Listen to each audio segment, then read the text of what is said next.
Добрый день, уважаемые коллеги.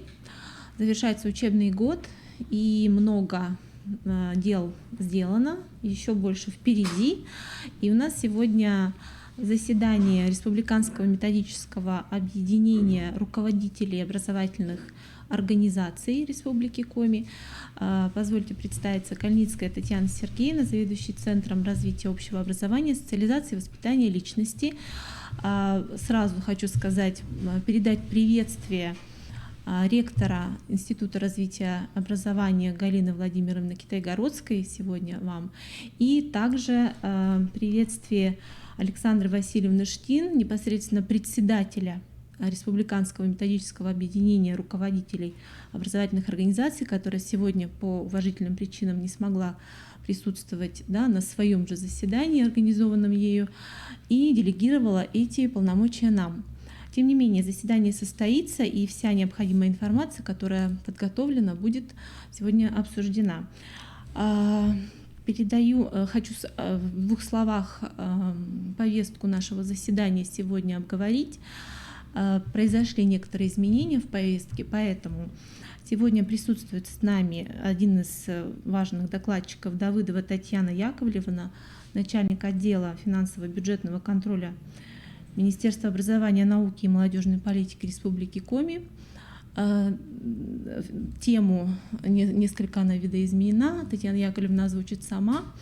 Далее мы ждем Морошкину Людмилу Витальевну, начальника управления по надзору и контролю в сфере образования Министерства образования, науки и молодежной политики Республики Коми. И также будет важная информация об организованном переходе на новый 2019-2020 учебный год в работе с государственной информационной системой электронное образование.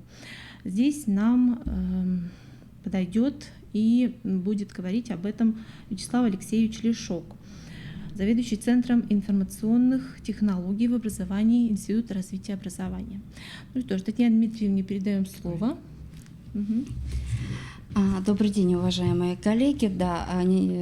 Тема моего выступления, вернее, два вопроса немножко изменены.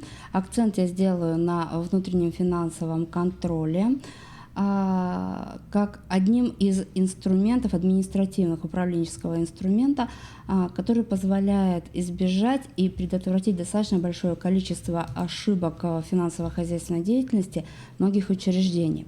Вторую часть своего выступления я озвучу изначально заявленную как переход на новые стандарты бухгалтерского обслуживания, а также и казначейского обслуживания, озвучу в аспекте тех ошибок, с которыми в последнее время сталкиваются наши финансовые бухгалтерские службы. Первая часть моего выступления она будет в виде презентации, которую вы все видите. И это своего рода механизм, своего рода подсказка для руководителей учреждений, которые могут ею воспользоваться для того, чтобы выстроить именно контрольную часть своей работы.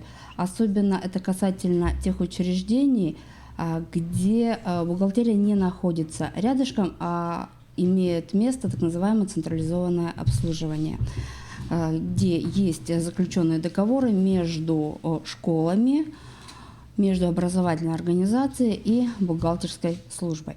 Итак, первая часть – это внутренний финансовый контроль. В соответствии со статьей 19 Федерального закона о бухгалтерском учете, каждый экономический субъект обязан организовывать и осуществлять внутренний контроль совершаемых фактов хозяйственной жизни. То есть это не прихоть контрольных служб, это не прихоть моя, это требование нормативного документа. Так что же из себя представляет внутренний контроль и каким образом он может осуществляться? В соответствии с приказом Министерства финансов номер 157, это инструкция приказ об утверждении единого плана счетов и инструкции по применению данного плана. В любом учреждений, будь то образовательные, необразовательные учреждения, есть локальный документ, который устанавливается, вернее, разрабатывается в целях организации ведения бухгалтерского учета и регламентирует данную работу. Данный документ носит название «Учетная политика». И, как правило, эта учетная политика предполагает организацию субъектом учета внутреннего финансового контроля. В данном случае в учетной политике любое учреждение может предусмотреть либо порядок осуществления внутреннего финансового контроля, либо регламентационную работу той или иной службы. Внутренний финансовый контроль, который может осуществляться в учреждении, состоит из двух видов, либо может включать в себя два вида. Это прежде всего финансовый контроль, то есть насколько правильно учреждение осуществляет проведение бухгалтерских финансовых документов в соответствии с действующим законодательством, а также иными актами, насколько данные документы, данные операции отражаются в бухгалтерском учете и в последующем в бухгалтерской отчетности, а также административный контроль, который, как правило, возлагается на либо руководителя учреждения, либо на заместителя руководителя учреждения, то есть на уполномоченное лицо, суть которого состоит в том, чтобы проверить, насколько правильно бухгалтерские либо финансовые службы осуществляют правильность совершения возложенных на них действий либо операций. Основной целью, конечно же, любого контроля, в данном случае внутреннего финансового контроля, является соблюдение бюджетного законодательства, а также тех нормативных актов, которые регулируют бюджетные правоотношения. Прежде всего, это, если мы будем рассматривать на уровне федерации, это прежде всего законы о бухгалтерском учете, закон, который я сегодня уже называла, 402 ФЗ. Это приказы Министерства финансов Российской Федерации об утверждении инструкции о ведении бухгалтерского учета. Это требования регионального законодательства, с которым вы также сталкиваетесь. Это прежде всего в части формирования систем оплаты труда. В данном случае в качестве примера можно привести вновь действующий приказ Министерства образования номер 259-П о введении, об утверждении положения по оплате труда работников образовательных организаций.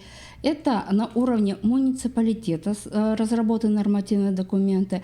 Ну и спускаясь ниже, это, конечно же, локальные документы самого учреждения. Так вот, в целом финансовый контроль, внутренний финансовый контроль, он направлен на то, чтобы соблюдать правильность ведения финансово-хозяйственную деятельность учреждения, обеспечить эффективность данной деятельности и, конечно же, не просто выявить, а прежде всего предотвратить и заранее исправить те нарушения, которые могут возникнуть и, как правило, возникают при ведении хозяйственных операций. То есть цель контроля – это не наказание, цель внутреннего контроля как раз заранее предотвратить те возможные ошибки, которые впоследствии выявляются контролирующими органами и по результатам которых принимаются соответствующие решения. Как я уже чуть ранее говорила, что внутренний финансовый контроль, либо порядок осуществления внутреннего финансового контроля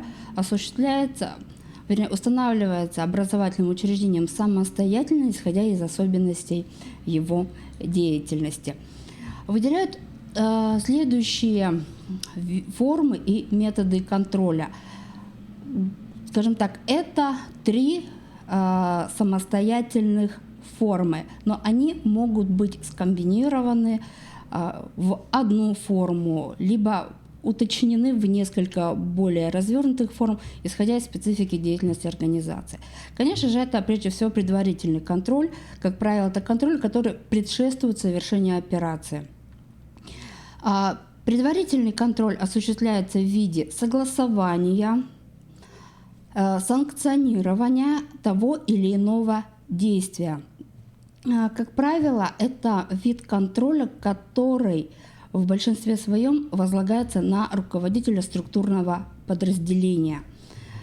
То есть, в качестве примера можно привести, когда учреждению выделяются средства на приобретение какого-либо дополнительного оборудования, либо за счет средств целевой субсидии, либо за счет средств, выделенных на финансовое обеспечение государственного муниципального задания, учреждение начинает определять для себя направление расхода. То есть, что не просто необходимо приобрести, а что можно приобрести. И вот на этом этапе как раз идет согласование. Нам нужно и можем ли мы это приобрести. Подходит ли выбранный нами перечень тому перечню, который устанавливается либо учредителем в соответствии с приказом, либо коммерческой структурой, которая предоставляет указанные целевые средства. А за второй вид, либо вторая форма контроля – это текущий контроль.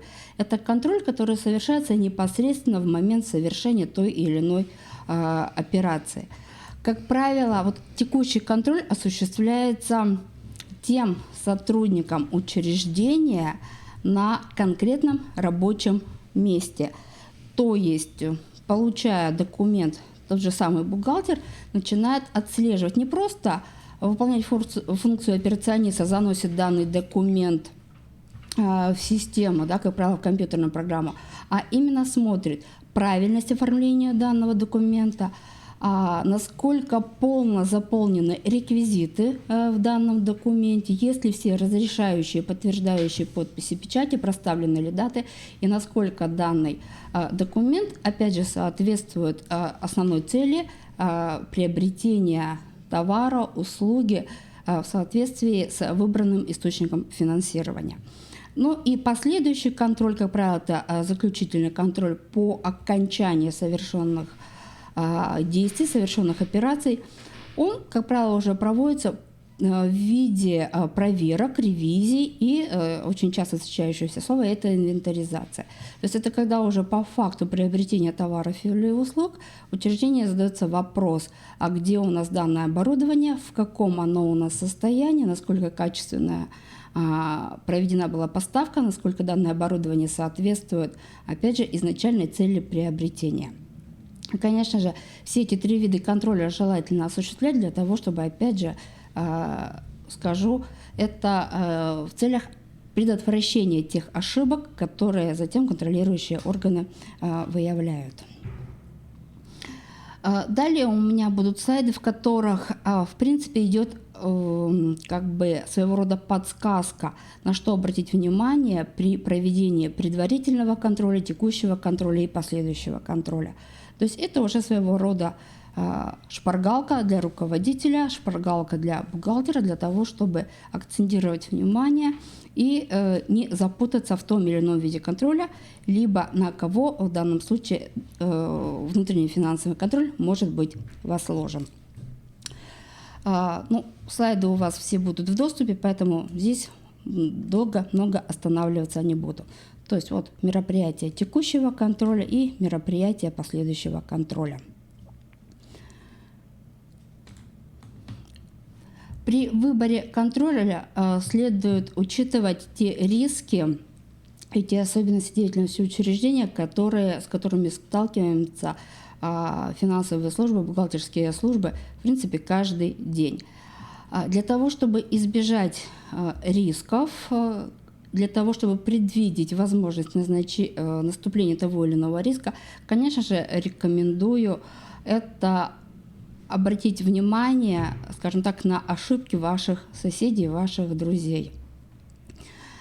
Для учреждений для государственных учреждений, подведомственных Министерству образования, на каждом совещании я обращаю внимание на то, что на сайте Министерства образования есть информационный блок, в котором можно увидеть весь перечень ошибок, которые характерны для финансово-хозяйственной деятельности нашей сети.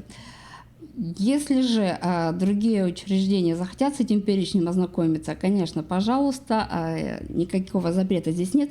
Просто это ошибки, которые достаточно являются распространенными и на которые, конечно же, следует обратить внимание и в том числе при проведении внутреннего финансового контроля, при организации внутреннего финансового контроля.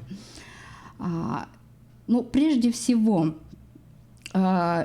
если же у вас, вернее, нет возможности ознакомиться с данным перечнем, в каждом учреждении есть свои заключения контролирующих органов, которые представляют либо в виде актов проведения проверок, либо актов проведения ревизии финансово-хозяйственной деятельности и, соответственно, предписаний приказов по устранению нарушений.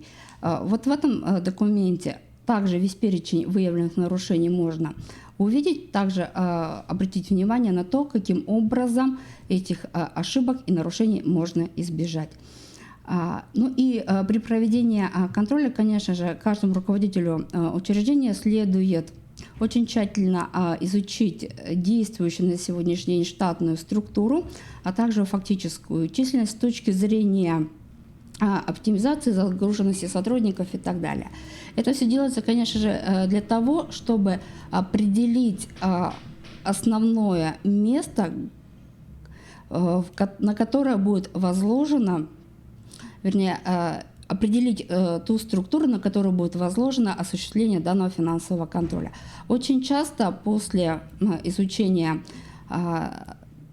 скажем так, данной темы, данного вопроса, руководители принимают решение, что все, раз это внутренний, тем более финансовый контроль, следовательно, вся ответственность возлагается на главного бухгалтера либо работников бухгалтерии. Однако это не совсем верно. Почему? Что значит главный бухгалтер проконтролирует самого себя? Да, это с точки зрения непосредственного выполнения обязанностей.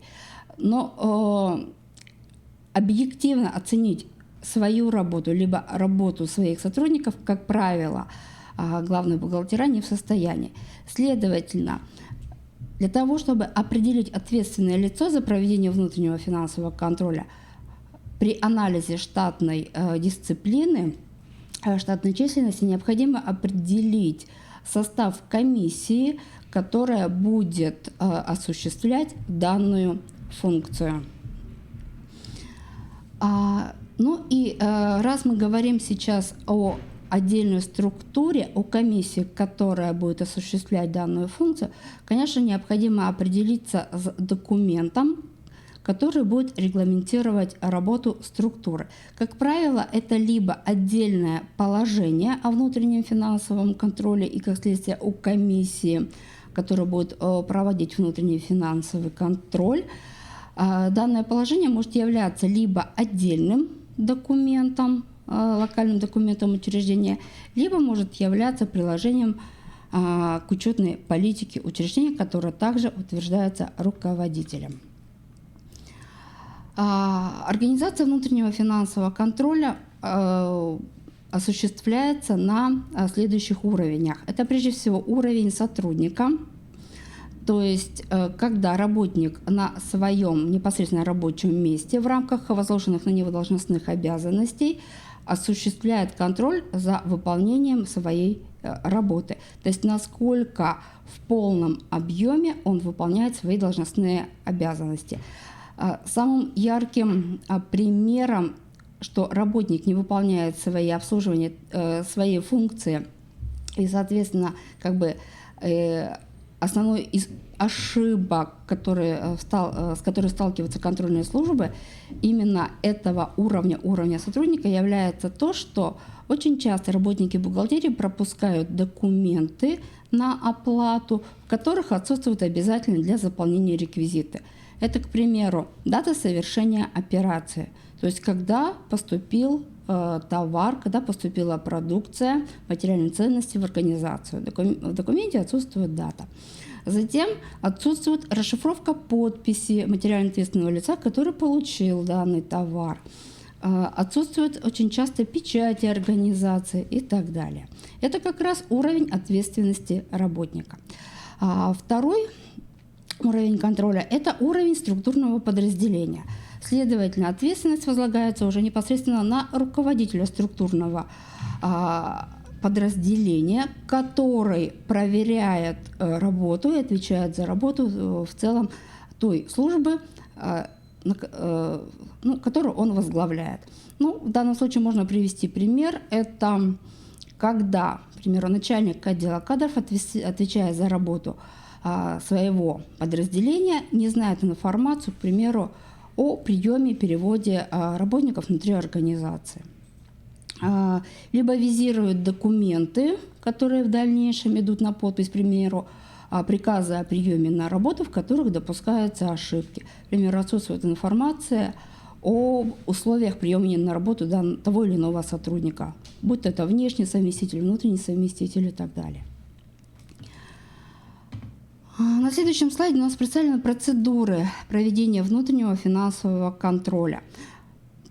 То есть, опять же, своего рода шпаргалочка, на что обращать внимание при организации данного мероприятия. Это прежде всего работа с документами, определение подлинности и правильности оформления документов. Но если вопрос с подлинностью, конечно же, всегда это спорный момент, и он возлагается на, прежде всего, правоохранительные органы, а правильность оформления документов – это, прежде всего, работа любого сотрудника. Еще раз повторюсь, это прежде всего заполнение всех обязательных документов, реквизитов в документе. Следующий момент – это арифметическая проверка, особенно в тех документах, в которых достаточно большое количество цифр. Можно столкнуться с тем, что, к примеру, в договоре сумма договора указана в текстовой части, грубо говоря, 200 тысяч рублей, сделается отсылка на приложение к договору, где указывается спецификация, а там уже перечень оборудования на 203 тысячи рублей. И возникает вопрос, а где все-таки истина, где правда? Затем это сопоставление документов, то есть сверка документов, которые оформляются разными структурными подразделениями. Самый яркий здесь пример – это взаимодействие двух таких служб, как служба бухгалтерия, отдел бухгалтерского учета, отчетности, это далее у всех называется по-разному, и кадровая служба. Специалисты по кадрам оформляют приказ о приеме на работу, в котором проставляется оклад у работника, к примеру, 6 тысяч рублей. Бухгалтерская служба начинает начислять заработную плату, исходя из оклада 6200. К сожалению, такие примеры тоже у нас есть. Затем это анализ и оценка соответствия бюджетного учета и отчетности. В большинстве своем это процедура, которая возложена на контролирующие органы. И здесь без специальной подготовки достаточно тяжело провести сверку и выявлять те или иные ошибки. Следующий момент, следующая процедура – это проверка соответствия совершаемых операций действующему законодательству. Также может быть возложена на комиссию по проведению внутреннего финансового контроля. Это прежде всего сверка тех нормативных документов, которые регламентируют у нас работу в целом, финансовую работу предприятия, в данном случае организации. Но прежде всего, в качестве, опять же, примера, насколько либо приказ министерства номер 259-П соответствует положению по оплате труда государственного образовательного учреждения, либо приказы постановления администрации местного самоуправления соответствуют локальным документам по оплате труда муниципальных образовательных организаций. Потому что это документ, который, грубо говоря, состоит из двух частей. Первая часть – это обязательная, которая должна, как правило, в большинстве случаев, на 99% она соответствовать локальным документам учреждения. И вторая часть – это, скажем так, поле фантазии образовательного учреждения, особенно в части стимулирующих премиальных выплат, на которые, раз в локальном документе органов местного самоуправления акцент не сделан, а дается на усмотрение образовательного учреждения, и, как правило, учреждения допускают там достаточно большое количество противоречивых друг другу ошибок. Казалось бы, что такое написать, определить перечень критериев, по которым будет выплачиваться заработная плата в части стимулирующих выплат, и вот здесь как раз возникает достаточно большое количество несоответствий и ошибок. При проведении внутреннего финансового контроля изначально, конечно же, необходимо разработать и утвердить план-график проведения данного вида мероприятий. Но что такое план-график, объяснять, надеюсь, не надо. Это прежде всего дата, когда структурное подразделение, куда будут направлены специалисты комиссии и за какой период будет проверяться деятельность данного структурного подразделения. Вот на данном слайде представлена своего рода шпаргалка. Это пример составления плана графика проведения контрольных мероприятий. Ну и результатом любого контрольного действия же является прежде всего документ, который можно назвать актом, который можно назвать справкой, который можно назвать заключением. Но в обязательном порядке это обязательно письменный документ, в котором фиксируется, во-первых, дата проведения, тема проведения проверки, кого проверяли, за какой период была проведена проверка. И, конечно же, это выявлено нарушение. Даже если нарушения не выявляются в акте, либо в любом другом документе, это необходимо зафиксировать. Что, к примеру, была проведена инвентаризация наличных расчетов в кассе, и пишем в заключении, что недостач не обнаружено, излишков не обнаружено. Результат в любом случае должен быть, будь то отрицательный, будь то положительный, в данном документе указан. Если же в результате проведенного контрольного действия составлен так называемый плохой акт с ошибками, то в обязательном порядке работники учреждения, которые допустили эти нарушения, эти искажения, должны предоставить письменное объяснение по вопросам, которые были освещены в данном акте и относящиеся к результатам проведения контроля. Еще раз повторяюсь, в письменном виде. По окончании проведения проверки, по написанию акта и составлению объяснительных в энном количестве, конечно же, составляется план устранения нарушений.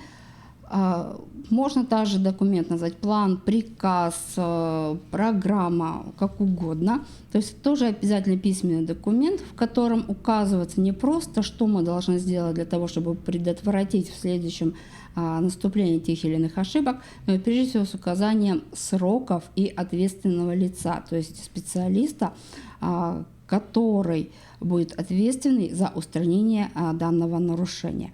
Ну и, конечно, по окончании всей этой процедуры в данном случае либо главный бухгалтер, либо руководитель структурного подразделения, которое подлежало контролю, предоставляет руководителю учреждения, то есть информирует его о том, что данные выявленные нарушения устранены, либо, если они не могут быть устранены в силу объективных причин, указывает эти причины, то есть почему нельзя это устранить и каковы его дальнейшие действия. Это что касательно вопроса внутреннего финансового контроля. Следующий у нас вопрос был озвучен, это особенности перехода на новые стандарты бухгалтерского учета и казначейства. Да, здесь я могла вот что еще добавить. Уважаемые слушатели, уважаемые коллеги, у вас есть возможность задать все интересующие вас вопросы в чате. И я прошу нашего техническую службу не забыть просмотреть в конце нашего эфира те самые вопросы, да, чтобы мы могли их озвучить и дать ответы на эти вопросы. Татьяна Дмитриевна. Яковлевна. Ой, Татьяна Яковлевна, да, продолжайте. Да. Ага. Мы предлагаем здесь немножечко сделать перестановку наших выступающих, да, и приглашаем к эфиру, к экрану Людмилу Витальевну Морошкину, начальника управления по надзору и контролю в сфере образования Министерства образования, науки и молодежной политики, и с вопросом о профилактике типичных нарушений в сфере законодательства. Пожалуйста. Добрый день, уважаемые коллеги. Управлением по надзору и контролю в 2019 году проведено проверок более 50 общеобразовательных организаций. В ходе проверок были выявлены следующие нарушения требований законодательства в сфере образования. Первое – это то, что локальные нормативные акты образовательных организаций разработаны с нарушением требований законодательства Российской Федерации в сфере образования. Далее, образовательными организациями не выполняется обязанность выполнения функций, отнесенных к их компетенции, не организовано питание лиц с ОВЗ, не функционирует внутренняя система оценки качества образования, не предоставляется в установленном порядке отчет о результатах самообследования. Следующее замечание, которое касается деятельности, это то, что осуществление образовательной деятельности осуществляется с нарушениями законодательства Российской Федерации в сфере образования в части содержания рабочих программ и наличия и разработки контрольно-оценочных материалов. Образовательными организациями также допускается множество нарушений при проведении промежуточной аттестации выпускников, в частности, и вообще обучающихся со 2 по 11 класс. Кроме того, общеобразовательными организациями допускается масса нарушений при проведении аттестации на соответствие занимаемой должности педагогических работников. Хотелось бы обратить внимание также на недостатки, которые выявляются в ходе проверки информационной системы ФИС-ФРДО при заполнении документов об образовании. С 3 июня по 25 июня Управлением по надзору и контролю проведен мониторинг заполнения данной системы. В адрес Управления образования, а также отдельных образовательных организаций будут направлены письма и предостережения о нарушениях заполнения данной информационной системы. Что нужно сделать для того, чтобы избежать и какие мероприятия необходимо провести, чтобы избежать тех нарушений, которые выявляются Управлением по надзору и контролю? Уважаемые руководители образовательных организаций, просим вас обратить на следующие моменты. Первое. Перед началом учебного года проведите, пожалуйста, ревизию данных своих лицензий и проверьте актуальность наличия адресов, присутствующих в лицензии на образовательную деятельность, а также перечень программ, которые образовательная организация имеет право преподавать. Это первое. Второе. Хотелось бы обратить внимание о реализации права родителей на выбор родного языка и учебных предметов в части, формируемой участниками образовательных отношений. Просим вас и ваших заместителей провести аудит всех имеющихся заявлений родителей, законных представителей обучающихся и посмотреть наличие в данных заявлениях. Первое – это подписи родителей, то есть установление того факта, что выбор сделан действительно самими родителями. Это первое. И второе – обеспечение выбора в части, формируемой участниками образовательных отношений. Это означает, что выбор должен быть сделан. Если выбираются 2 предмета, то он хотя бы должен быть сделан из 3 учебных предметов, 3-4. Образовательная организация не должна ставить родителей и обучающихся в отсутствие выбора учебных предметов в части, формируемой участниками образовательных отношений. Мы надеемся, что на сегодняшний момент это анкетирование проведено, опрос всех участников образовательных отношений сделан, и анкеты, заполненные родителями, в полном объеме присутствуют в образовательных организациях. Единственное, что я прошу сделать, чтобы все анкеты были заполнены самими родителями, не допускалась фальсификация подписей, и выбор сделан с учетом мнения ребенка.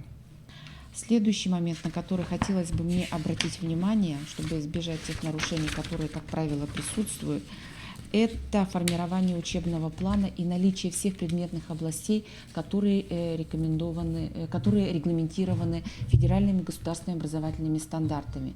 Напоминаем, что русский язык и литературное чтение, родной язык и литературное чтение на родном языке – это 2 разные предметные области.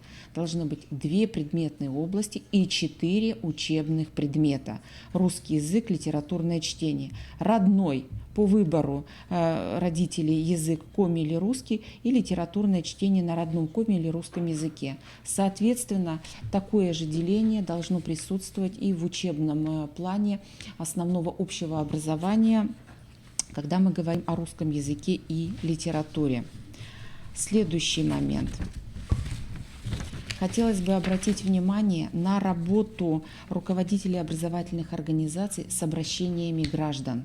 Очень часто граждане обращаются в Министерство образования и в Управление по надзору и контролю лишь в связи с тем, что их не выслушали на местах. Управление по надзору и контролю просит руководителей образовательных организаций отнестись к обращениям граждан очень детально. Уважаемые руководители, если к вам обращается родитель, постарайтесь отставить все дела, принять и выслушать его. Очень часто возможно решение проблемы на месте, а порой проблемы бывают такие, что не терпят 30 дней, которые дается на ответ заявителю. В последнее время участились обращения граждан по необъективности выставления отметок, аттестат, когда, согласно электронным журналам, отметки у ребенка составляют 3,57, 3,63 и даже 3,75, образовательная организация необоснованно выставляет отметку 3. В связи с этим, особенно 10-11 классы, когда происходит учет всех полугодовых оценок, в том числе и годовых, и выставление аттестат, здесь вот эти тройки, необоснованно выставленные в 10 классе, могут сыграть на ухудшение оценки обучающихся уже при выставлении аттестат в 11 классе. Это первое. Второе, вообще само заполнение электронного журнала. Участились случаи исправления оценок в электронном журнале без обоснованных каких-то определений, без объяснения родителям и обучающимся. Если такие факты случаются, мы просим вас обратить внимание на своевременность выставления отметок и обоснованность выставления каких-то изменений. Ну и, конечно же, хотелось бы обратить внимание на этичное поведение педагогов ваших школ при общении с детьми и родителями. Очень часто в своих обращениях родители обращаются и говорят о том, что кроме того, что их не выслушали, но и педагоги, также заместители директоров допустили некие оценочные суждения, которые нарушают права их обучающихся, ставят в какое-то неловкое положение. Поэтому, уважаемые руководители, я прошу вас проговорить со своими заместителями, с педагогами о недопустимости разговора с родителями, с обучающимися в тоне, который противоречит педагогической этике. Все? Спасибо большое, Людмила Витальевна. Уважаемые коллеги, еще раз повторяю возможности задать вопрос. И я думаю, что мы продолжим.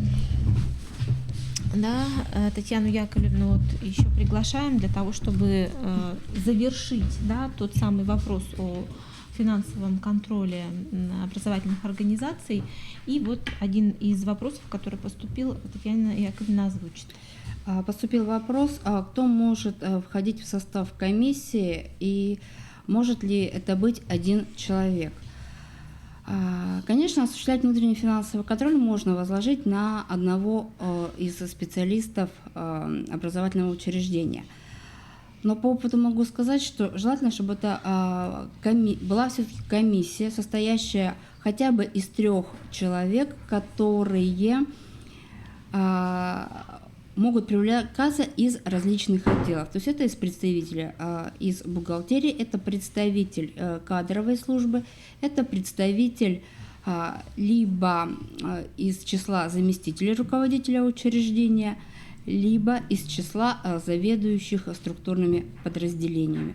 Почему именно комиссия? Да потому что это прежде всего независимая оценка той или иной ошибки, той или иной проблемы, которая может быть выявлена в результате проведения внутреннего финансового контроля. Данная комиссия создается? Данная комиссия создается приказом руководителя по учреждению. Срок, опять же, определяется руководителем либо на календарный год, финансовый год, как мы говорим, либо на учебный год, исходя из той цели, которая изначально преследуется руководителем образовательного учреждения. Это может быть создан постоянно действующий орган, который будет изменяться по мере необходимости. Мгм. Спасибо.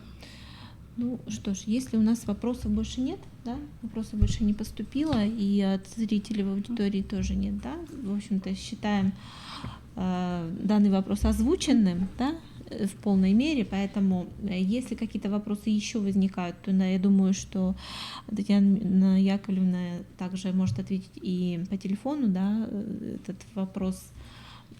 Телефон на сайте министерства есть, поэтому милости просим, да, за разъяснениями. Переходим. Второй у нас вопрос, Да. который звучал изначально в повестке, это особенности перехода на новые стандарты бухгалтерского учета и казначейского обслуживания. Значит, здесь я акцентирую внимание, что вопрос перехода на казначейское обслуживание в большинстве своем затрагивает деятельность государственных учреждений в связи с переводом с 1 января 2018 года на обслуживание в Управление федерального казначейства. Поэтому на нем я останавливаться не буду в связи с тем, что у нас львиная доля слушателей – это представители муниципальных образовательных организаций.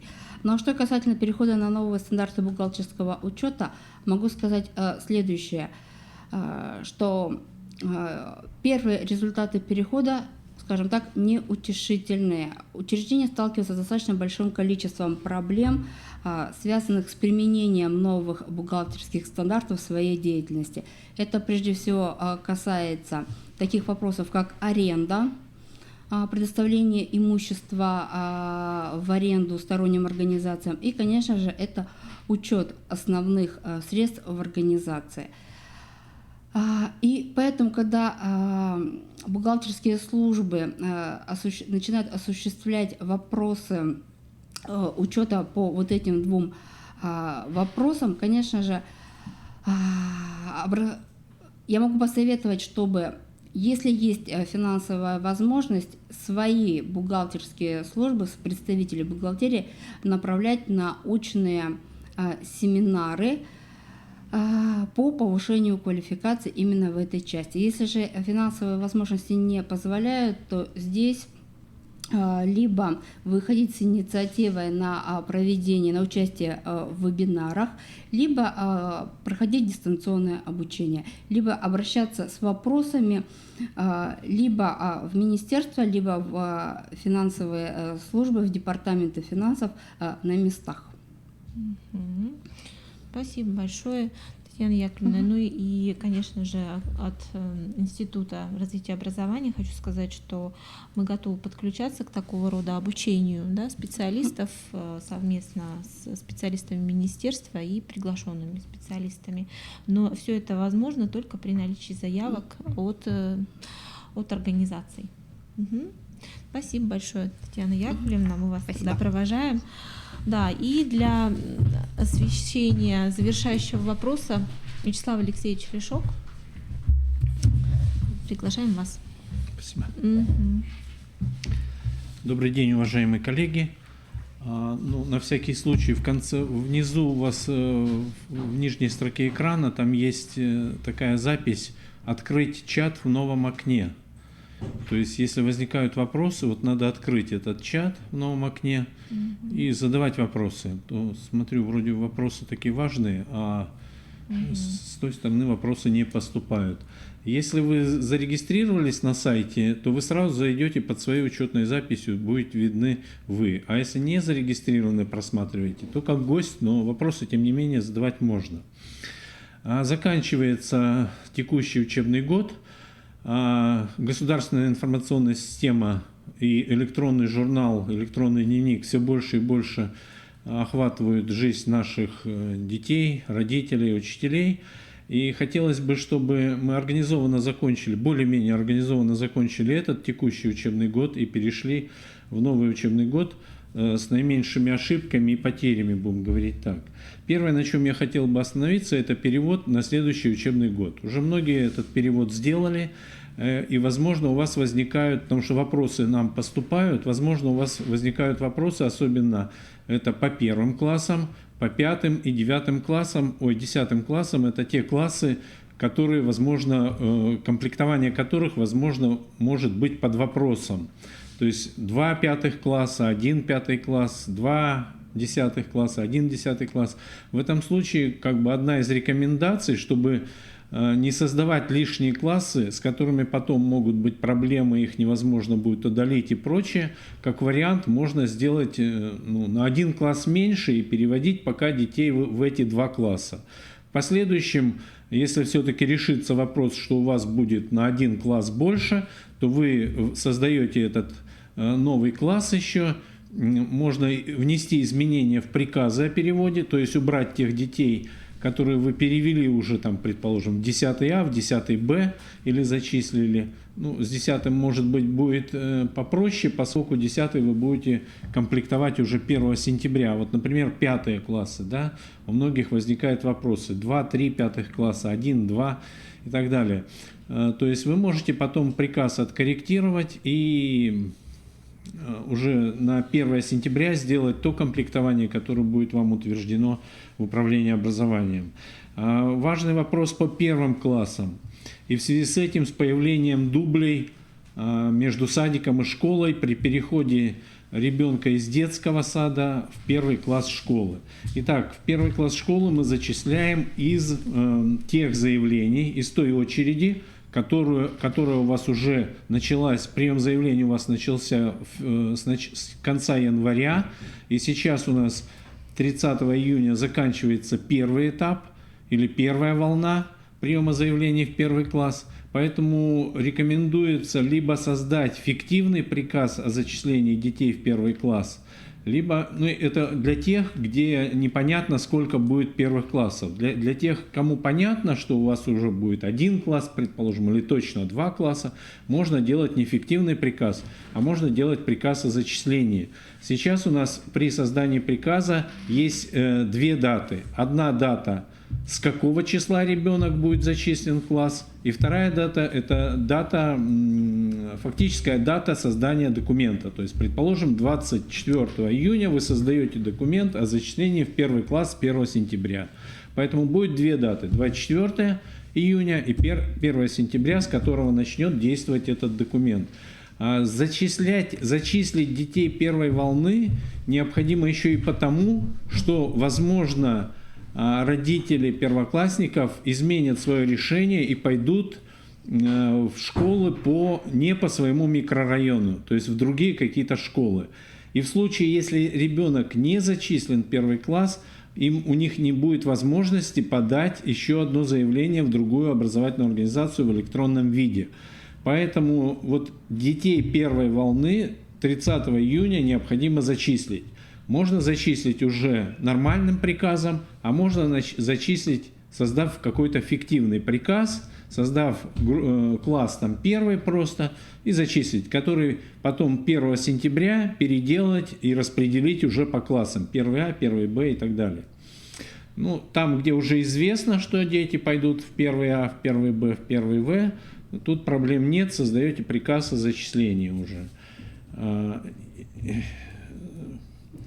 Тем самым создавая условия для родителей подать заявление в другую образовательную организацию, если они этого захотят. Смотрите, еще следующий момент. Возможно, что сейчас у вас не получится зачислить ребенка, поскольку ребенок находится еще в детском саду и не отчислен из детского сада. Здесь одна рекомендация. Имейте в виду, что если вы зачисляете ребенка ручным вводом, то это создается дубль. Но вот нежелательно этого делать. Необходимо, возможно, что какие-то дети будут еще до 31 августа в детском саду. И до 31 августа вы их не сможете зачислить в 1 класс.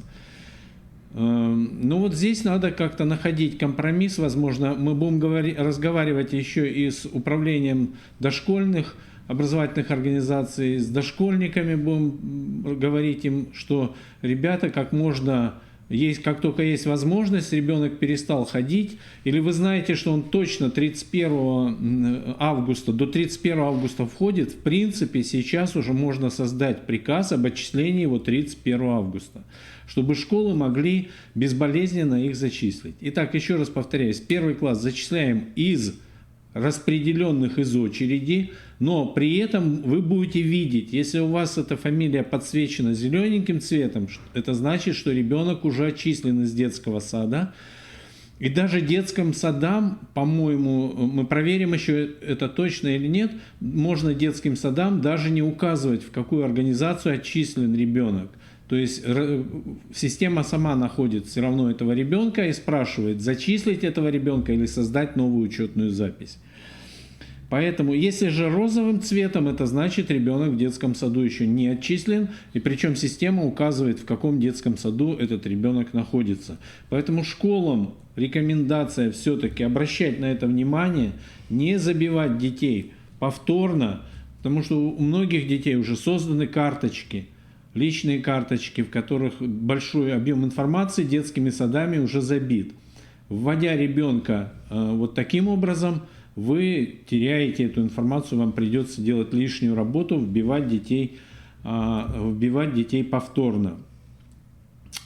Следующий момент – это результаты, по результатам ВКС, которая состоялась в мае, где выступал министр, и было сказано, что заполнение всех сведений о детях и о сотрудниках под персональную ответственность руководителей.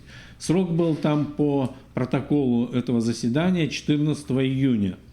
Поэтому я еще дополнительно разослал письма по поводу заполнения личных карточек педагогов.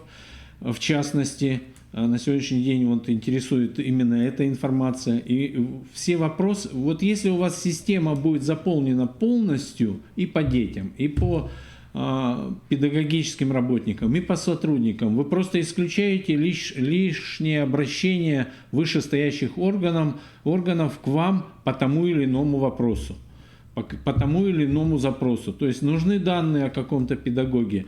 Сейчас, в принципе, вышестоящая организация может зайти в отчет по педагогическим работникам и все данные взять, не обращаясь к вам. Ну, если там это не требует там официального подтверждения, чтобы было заверено печатью, подписью директора, предположим. Поэтому желательно, чтобы все карточки сотрудников, и в частности педагогических работников, были заполнены. 14 июня уже прошло, сейчас уже многие в отпусках, но будем ориентироваться хотя бы на 1 сентября, чтобы у вас было все приведено в соответствие. Лично информация о педагогических работниках сейчас заполняется в 2 местах. Ну, вернее, в принципе, в одном месте, но немножко в разных областях, будем говорить так. Когда вы заходите в личную карточку, в дополнительной информации вы заполняете информацию о должности, причем должность должна быть написана полностью. Учитель математики, например, учитель русского языка. Об образовании, высшее, там, среднеспециальное и так далее. И об аттестации. Дата последней аттестации, планируемая дата предстоящей аттестации. А если должностей несколько? А если должностей несколько, то там есть еще одна строчка «Дополнительная должность», и в том числе информация по аттестации по этой дополнительной должности. Ну, к сожалению, одна, но тем не менее, хотя в некоторых школах, там, предположим, некоторые учителя ведут несколько предметов и являются как бы, ну, в первую очередь заполняем основную и вторую должность, если там большое количество часов второй должности. И здесь же в карточке есть, в горизонтальном меню есть закладочка «Педагогическое портфолио». В педагогическом портфолио мы заполняем только данные об окончании учебного заведения, это какое учебное заведение закончил, и информация о документе. И второе, последние курсы повышения квалификации. Только что выступали представители надзорных органов, они перед проверкой просматривают ваши все заполненные карточки и уже видят, где идет нарушение закона. Своевременно ли пройдено повышение квалификации, соответствует ли диплом той должности, которую занимает в данном случае учитель. Сейчас на это обращается внимание. Поэтому, по крайней мере, данные по последнему прохождению курсов повышения квалификации тоже должны быть заполнены. Все остальное, там научно-методическая деятельность, там данные о успеваемости по предметам у данного учителя. Это на ваше усмотрение, это на усмотрение учителя. На сегодняшний день пока у нас это портфолио не привязано, педагогическое портфолио не привязано к аттестационному модулю. Поэтому здесь на ваше усмотрение, смотрите сами. Следующий момент, немножко сбился, отвлекся, тоже связано с педагогическим портфолио. Ладно, может быть, вспомню потом. То есть дальше полностью заполненные карточки педагогических работников и сотрудников позволяют автоматически заполнять статистическую отчетность. Вы знаете два отчета О1, О2, где есть третий раздел, это сведения о кадрах. И все туда, в принципе, там есть кнопочка авторасчет, и все автоматом переходит в этот отчет, если у вас все правильно заполнено в карточках сотрудников. Поэтому здесь тоже облегчение вам по этой работе. Дальше много вопросов поступает с оставленными на осень в простых классах, и в том числе выпускники, которые не сдали экзамены, таких сейчас будет достаточное количество, как с ними быть. Еще раз, на нашем сайте kriro.ru есть раздел ГИСЭО, Государственная информационная система электронное образование в деятельности в информатизации образования. И там в информационно-методических материалах есть алгоритм действий при оставлении на осень. То есть оценку вы выставляете, экзамен, если это был, экзамен выставляете 2, итог 2. И в типе документа «Перевод на следующий год» вы выбираете «Условно переведен» или «Условно выпущен». Это для выпускников. Для выпускников выбираем тип документа «Выпуск». Под тип документа будет «Условно выпущен».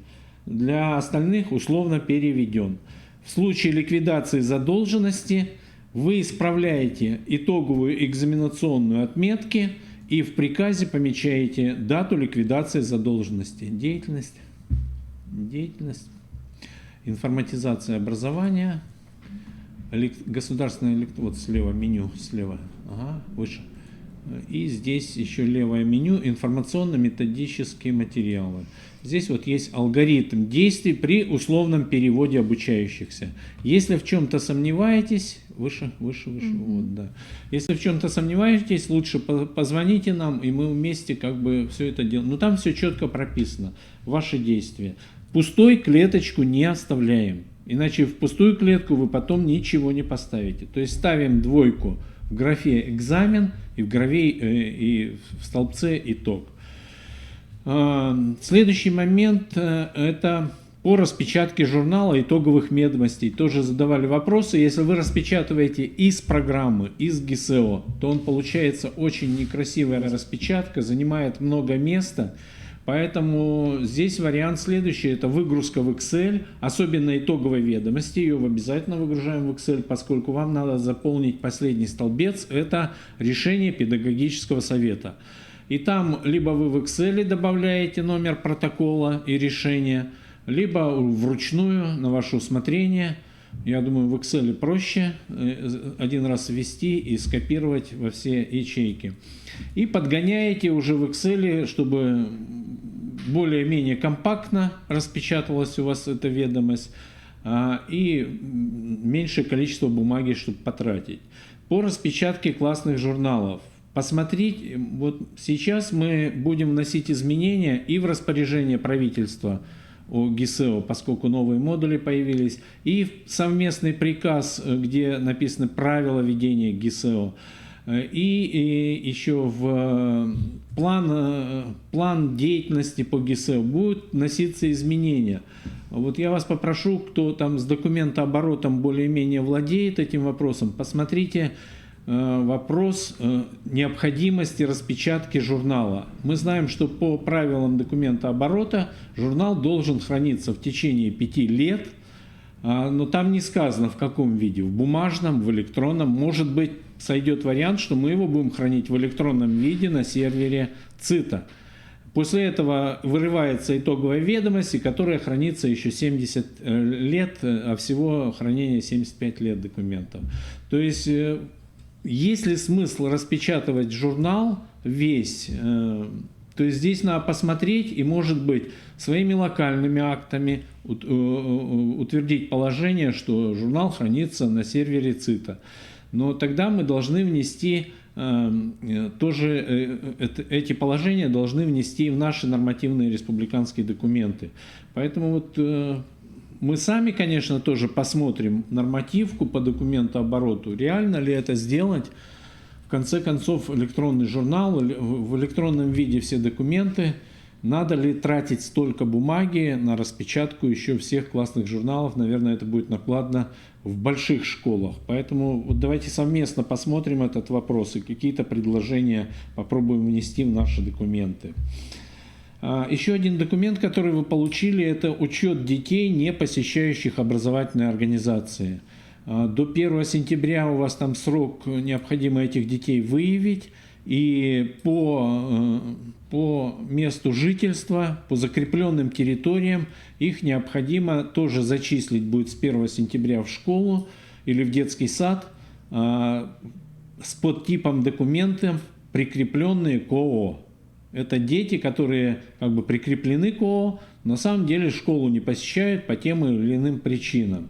Причем в этом письме указано, что если ребенок инвалид, вы должны указать инвалидность и прочее. Здесь могут возникнуть проблемы с персональными данными. Поэтому если родители отказываются давать там, то есть согласие на обработку персональных данных в системе ГИСЭО, а такую бумагу вы должны у них подписать, то в этом случае, скорее всего, придется под шифром ребенка вводить или еще каким-то другим образом, но, скорее всего, под шифром, как это у нас было, когда только начиналось введение ГИСЭО в 2013-2014 году, и когда тоже были случаи, что родители отказывались от обработки персональных данных детей в электронном виде.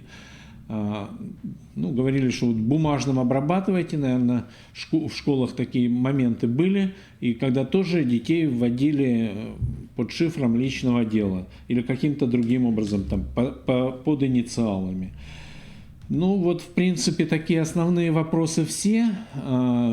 Еще раз прошу обратить внимание на дубли. Если вы выбываете ребенка и не указываете организацию, куда выбыл этот ребенок, считайте, что это уже дубль. Что это дубль, потому что та школа, куда идет ребенок, она его не найдет. И еще есть случаи, если вы выявите такие случаи, когда у нас одна и та же организация, когда вы выбираете, куда выбыл ребенок, и организация может быть забита там 2 раза. Причем один из двух вариантов – это неправильный вариант. Обращайте на это внимание, надо смотреть правильный вариант. И если организация не видит этого ребенка, то, возможно, свою организацию в первую очередь проверьте, не забиты ли вы там 2 раза. То есть вот мы вычищаем этот реестр организаций постоянно, когда выявляем эти случаи, но тем не менее тоже обратите на это внимание. И на сегодняшний день у нас порядка 1000 дублей, поэтому прошу почистить пул выбывшие выпускники. Там, где у вас вы какого-то ребенка выбыли и не указали, в течение этого года или прошлого года, и не указали, куда он выбыл, он, скорее всего, уже зачислен дублем, поэтому его можете смело загонять в дубль. Если у вас есть там в этом пуле прошлогодние выпускники выбывшие, вы тоже их загоняете в архив, и, соответственно, там выбираете причину загона в архив. Поступил в вуз, пошел на работу, либо еще в армию, либо еще там несколько причин указано. Тоже можно этот пул почистить от прошлогодних выпускников и выбывших от вас детей. Если, может быть, есть вопросы, либо по телефону, мы постоянно на связи. Леонид, есть вопросы у вас? 28 60 11 добавочный 4 – это наш телефон. Я уже писал, многие не могли дозвониться, я писал новый этот телефон уже. Спасибо всем, удачи, счастливого отдыха предстоящего летнего, новых сил, и с новыми силами приступить 1 сентября к работе. Да. От себя еще хочу добавить буквально в завершение, что все-таки мы приглашаем вас, уважаемые руководители образовательных организаций, а также всех остальных педагогов, педагогических работников к регистрации, к активной регистрации на портале «Открытое образование Республики Коми» в разделе, вот видите, да, на экранах, педагогам, республиканские методические объединения. И мы приглашаем к регистрации в республиканское методическое объединение, либо в муниципальное методическое объединение. Это можно делать параллельно. Для чего это нужно? Это нужно для того, в первую очередь, чтобы оперативно получать ту информацию, которую председатели и руководители методических объединений хотят довести до вас, чтобы вы всегда были в курсе самых свежих новостей и тех материалов, которые сами председатели методических объединений, а также их приглашенные специалисты хотели бы довести до вас, вот как, например, случилось сегодня, да, презентацию, которую представила Татьяна Яковлевна Дмитриева, она дойдет до вас именно таким образом. Благодарю вас и присоединяюсь к пожеланиям Вячеслава Алексеевича. Всего самого доброго, хорошего отдыха.